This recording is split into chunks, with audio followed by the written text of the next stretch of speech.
that President Trump has said a deal is close, only for the two sides to remain far apart. No.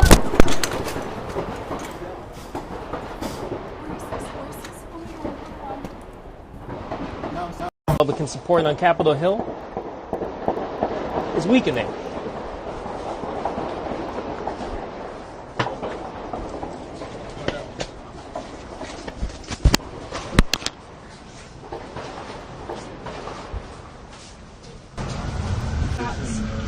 Shots. There are shots fired. You were going down. Yeah, we might be there. Go down. Okay. I'm here. There are shots fired.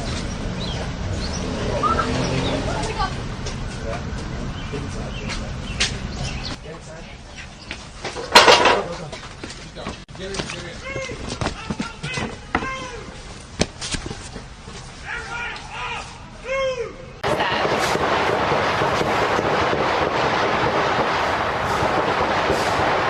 What is that?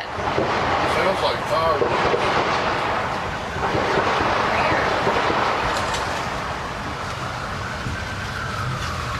Today, but this obviously comes just a couple of weeks after a shooting. So here's what had happened. A 21-year-old named Nasir Best, as you guys see on the screen, walked up to the White House, pulled out a handgun, and opened fired. President Trump was inside. The Secret Service responded and neutralized the threat. That's the basic fact. But here's what was getting missed. This isn't an isolated incident. We're looking at a repeated pattern. And repeating pattern, and the pattern is what tells you the real story. Best wasn't some random person who woke up that day and decided to attack the White House. He's been flagged before. He'd been stopped before. He was literally ordered to stay away from the premises, and yet he came back. That's the logical gap nobody wants to explain. How does a known threat who's already been arrested at the exact same location just come back this time around? This time armed. The media jumped straight to the quote-unquote mental health issues. And sure, maybe there were real problems there, but that answer gets everyone off the hook before we ask the harder questions. This video is about breaking down what actually happened, why the systems that are supposed to protect our leaders failed, and what it says about the political culture we are living in right now. This isn't about pointing fingers at one party or the other. It's about understanding institutional accountability and how we got to a place where this stuff is becoming normal, okay? Tommy, this is what always happens when we have something like this. I always start to check in on the security situation at the White House, but this is what happened around 6 o'clock this evening.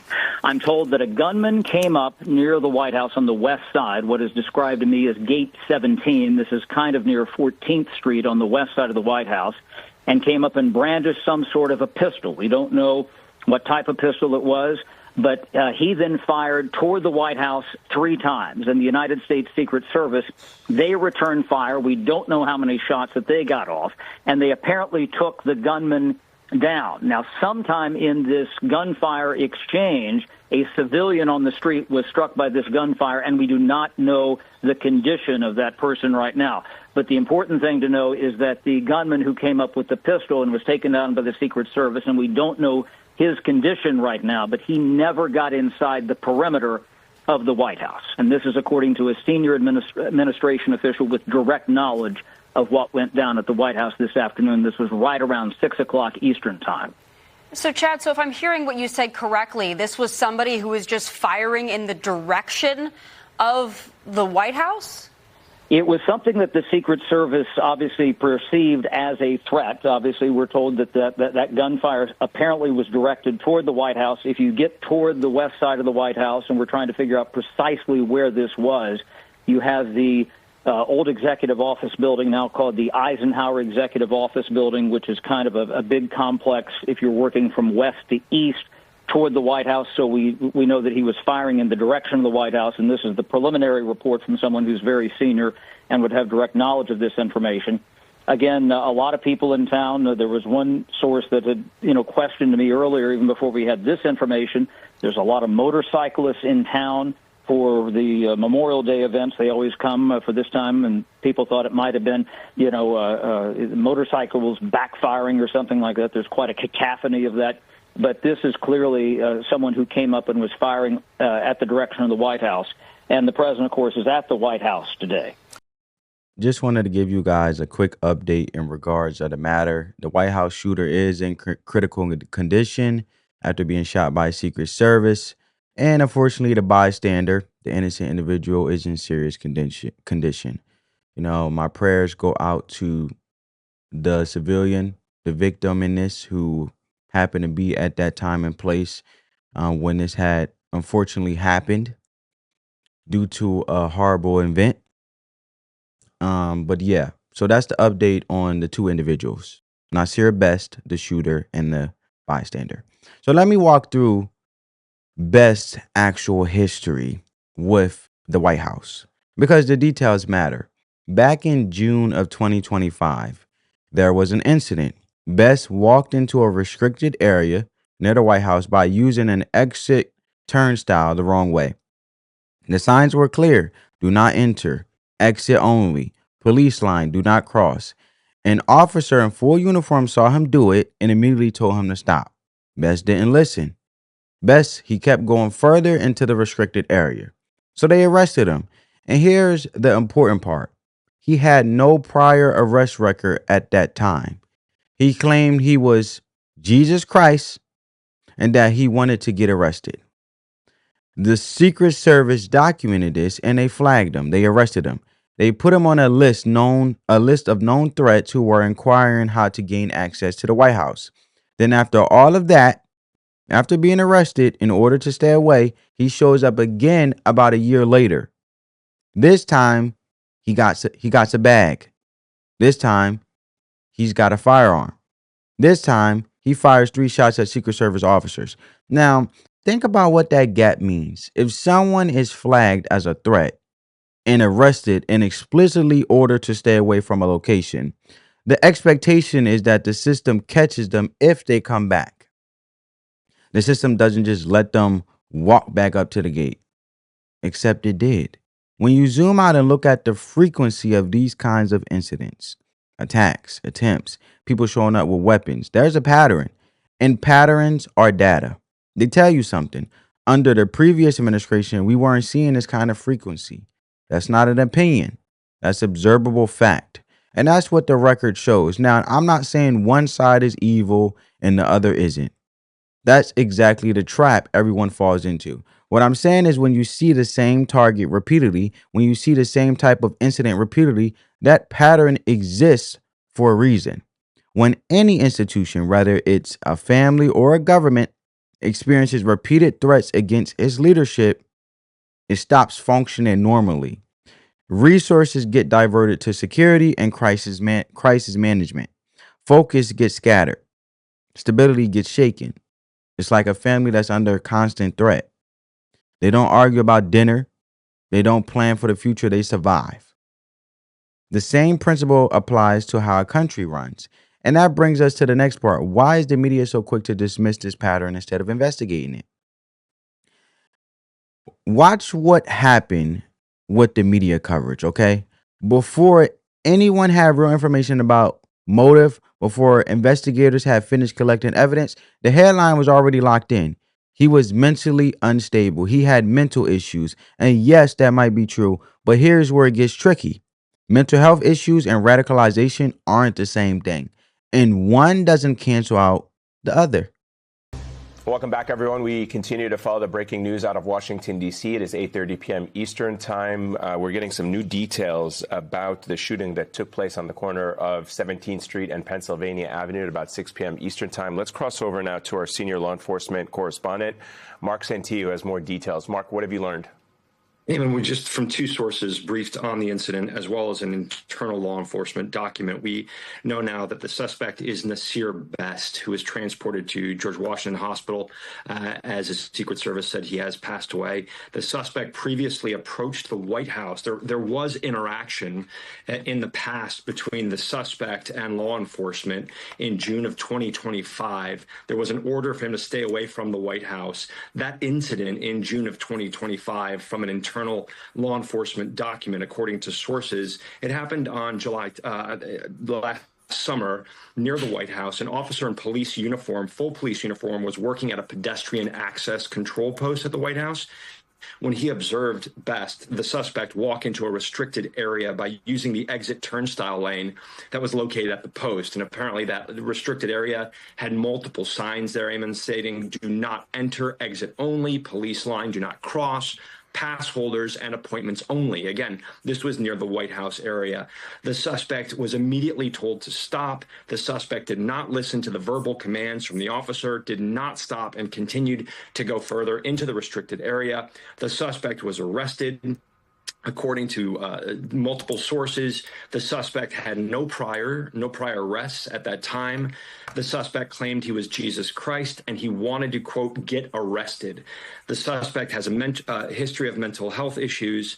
Again, suspect known to United States Secret Service for walking around the White House area complex, inquiring how to gain access, and was taken into custody last year. Again, the suspect being named as Nasir Best. We know tonight, just after 6 o'clock, President Trump was in the White House. That's when law enforcement sources say Best walked up to that checkpoint with a bag, took a handgun out of that bag, opened fire on Secret Service officers who returned fire, killing Best. Best was rushed to the hospital, died at the hospital at George Washington Hospital there in D.C., and they're trying to gather more information at this time. You're taking a look at that video on the side of your screen, left side of your screen. Those evidence markers, it appears several rounds were fired. Rob would be able to speak to this much more than me, but you see all of those orange cones, those evidence markers on the ground there. It appears multiple rounds were fired in a very busy portion of Washington, D.C., near the White House there. But again, the suspect being identified from two sources, 21-year-old Nasir Best. He was transported to the hospital after law enforcement says he opened fire on Secret Service officers. Secret Service officers returned fire. Best has died. The 21-year-old suspect has died. He was known to the Secret Service. He was taken into custody last year. When he entered an area that was off limits, taken into custody. Again, law enforcement sources say he has a history of mental health issues. They are now trying to gather more information if Best was speaking to anybody about what he was planning to do this evening, if he has any connections, if he talked to anyone else. So a lot of work happening behind the scenes right now. Again, you heard Tom and Rob both say law enforcement will be looking at that weapon, at that handgun that Best allegedly had in his bag. They'll see if that was used in any other crimes, where that was purchased, how he may have gotten to the area. So a lot of work happening right now. But we know this suspect, Nasir Best, 21 years old, has died. Best was known to the Secret Service, was known in that area near the White House, was taken into custody before, and this investigation at this point is continuing. A person can be genuinely unstable and also be radicalized. A person can have real psychological problems and also be inspired by the rhetoric they consumed. Those things can coexist, but the moment the media frame it as purely mental health, the conversation shifts. It stops being, why did he target the president, and becomes, he was crazy, so there's nothing to learn here. The second version lets everyone off the hook. It means no one has to ask uncomfortable questions about what inspired the action or where the ideas came from. It's a convenient narrative, and that's the problem. Mental instability is real, and I'm not dismissing it at all. But using it as a shield against harder questions is different. It's like if someone got drunk and drove through your front door. Yes, they were drunk. That's factual. But the fact they were intoxicated doesn't mean they weren't trying to hit your house. Both things can be true simultaneously. The media knows this dynamic works because there's an incentive structure built into how news operates. outlets move past uncomfortable political questions quickly because staying on them creates friction with advertisers, with political figures they need access to, with their own corporate interests. The faster you can label something mental health crisis, the faster you can move on to the next story. Nobody has to defend or attack anyone. Nobody has to talk about what's actually radicalizing people. It's cleaner, safer, easier. But here's what gets lost in that convenience. When you're constantly exposed to political coverage that's rage driven and high stress, when you hear day after day that one side is an essential threat to democracy, when you consume content designed to make you angry and afraid, some people, especially people who are already unstable, internalize that as permission. They start thinking they're justified in taking extreme action because they've been told repeatedly that the situation is an emergency that requires stopping. The coverage doesn't happen in isolation. There's a feedback loop. Look at how the media covers similar incidents under different administrations. When something happened before, they dug deeper. They asked questions about motive. They looked at what inspired the person. They wanted to understand the full context. Now, with this incident, the coverage is moving past it. That's not coincidence. That's a pattern and how the narrative is being shaped. And I'm not saying this to blame one political side over the other. What I'm saying is notice when the same questions aren't being asked. Notice when an investigation into motive. Notice when an investigation into motive suddenly stops. Notice when a story disappears instead of being fully examined. That's when you know something about the narrative matters more than the truth. So what does all this actually tell us about the state of our political culture right now? The core issue comes down to one simple truth. Words have consequences. When those words are repeated by trusted sources, news anchors, politicians, entertainers, the people you listen to every day, the consequences get bigger. Here's how it actually works. When leaders and media figures describe their political opponents not just as wrong, but as an essential threat to democracy itself, some people internalize that frame and they start to believe that normal rules don't apply because this isn't a normal political disagreement. This is an emergency. And when you believe you are in an emergency, you start justifying actions you wouldn't normally consider. History backs this up, not in some theoretical way. When you look across cultures and centuries, you see the same pattern. Dehumanizing language always precedes violence. It's documented, it's repeated, it's consistent, it's not an accident. The language comes first, then the justification follows, then the action happens. We understand that this intellectually, but when it's happening in real time in our own country, we tend to look away or convince ourselves it's different this time. It's not different. There's a real difference between criticizing someone's policies and suggesting they are a legitimate threat to the country's survival. You can argue that a leader's decisions are wrong. You can say they harm people. You can campaign against them and vote them out. That's how systems work. But when the rhetoric shifts to this person is destroying democracy and must be stopped at any cost, quote unquote, you cross the line. You move from criticism to dehumanization. In the language we're hearing right now, the mainstream language uses phrases like threat to democracy, quote unquote, fascist, quote unquote, must be stopped. All those three quotes, quote unquote, that's not coming from the fringes. It's coming from major news networks, from prominent political figures, from entertainment. It's normalized. It's everywhere. I had to divest, just given my own experience, myself from the news because it's always showing a shooting or something negative. And it makes you feel anxious that you're always in survival mode.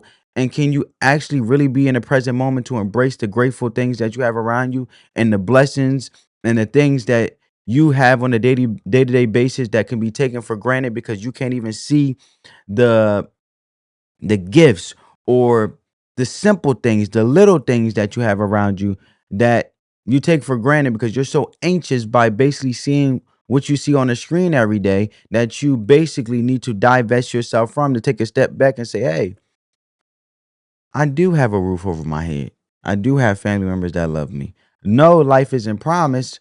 Things happen, but I can make the best out of it every single day that I do wake up and be the best person I am tomorrow, to be better and also be a productive individual in society, leading in a way that is full of positivity, bringing peace and solace to those who may be going through something instead of just being stirred up and riled up of anxiety. Because anxiety is really just the fear of something that you see happening negative that you believe will happen negative. But if you remove that, then you can actually embrace the trueness of your gifts and your talents and actually be portraying positivity and reaching higher heights to show that you can be great, safe, you can be safe. And at the end of the day, negativity just is a thief of joy, the same way comparison is. So the psychological principle here is straightforward. That was just me giving my example why I had to divest myself from the news. As far as I watch the news is maybe just to see the weather portion, right? But if I want positivity, I'll just seek that out and seek out goodness. And then I will speak in positivity in regards of those things will happen and replace that anxiety and fear of something that won't happen with that it will happen. Because all you're doing is wasting present energy that can go to good things that can happen. You ever heard a saying, family, where they say the things that you fear happen to become what you fear, or the things that you are fear of not happening happen to become the things that don't happen because you're wasting present energy on things that you're being anxious about to not happen. So just focus on it and have belief and have faith and envision that it will happen positively. So, me giving my experience within that to tie it back together, getting to my point. The psychological principle is here. It's straightforward here. When you tell people repeatedly that someone is an existential threat and must be stopped, you're giving permission. Maybe not intentionally, but effectively, to people who are already unstable or already angry to take extreme action. They are not inventing the justification. You are providing it. They are just acting on what they've been told. And think about how this works in a smaller setting. If you work at a place where the boss is constantly called incompetent, where everyone's saying he's dangerous to the company, where the message is that he has to be removed, eventually someone unstable is going to think confronting him is justified. Not because the boss is necessarily good or bad, but because the environment has created permission. That's the mechanism. None of this means the underlying criticism might not have merit or may be true or qualified. You can have legitimate concerns about a leader's direction, but the tone and frequency of that criticism matter for social stability. It's not what you say, it's how you say it. And no matter how you believe it or what you believe, you have influence on people, whether big or small. They matter for whether people can still see each other as human. The reason we want our leaders safe, the reason security matters isn't abstract, it's practical. When a country is dealing with repeated threats and violence, it can't focus on the things that actually affects people's lives. You can't seriously debate education policy or inflation when you're in a crisis mode. When you're anxious or you're fearful or you're in survival mode, you can't think clearly. Right? The same way when you're emotionally unstable or you are riled up emotionally. All logic leaves. So you can't plan long term when you're surviving short term. Resources that go to schools or infrastructure get diverted to security. Attention that should go to solving problems get moved to managing chaos. And political violence, regardless of who commits it, is a symptom that we lost something essential. We lost the ability to productive disagreement. We lost the ability to see the other side as people with legitimate concerns instead of as enemies to be stopped. That's the real problem. And it's the thing we actually need to fix. So what actually fixes this? We know what works because we can see it operating in countries that don't experience the level of political violence we're seeing here. The pattern is consistent. Stable democracies where institutions function well are places where people maintain the capacity to disagree sharply on policy without deciding the other side is fundamentally illegitimate.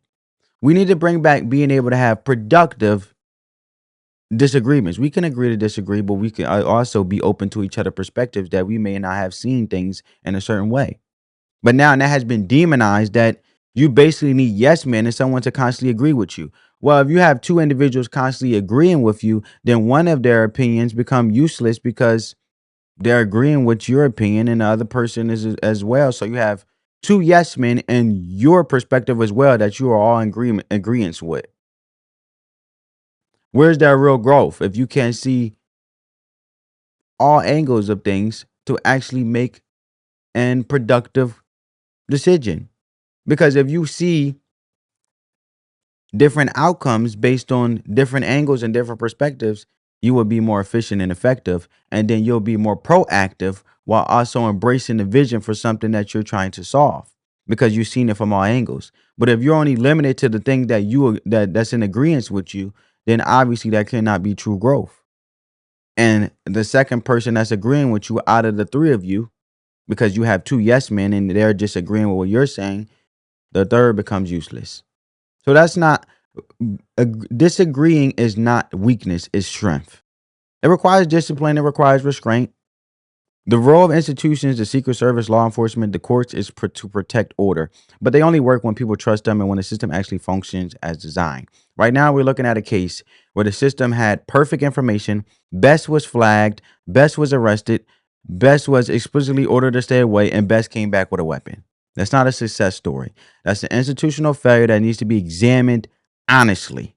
Accountability doesn't mean witch hunts or political payback. It means actually reviewing how known threats are monitored and managed and actually whether protocols are being followed and fixing what's broken.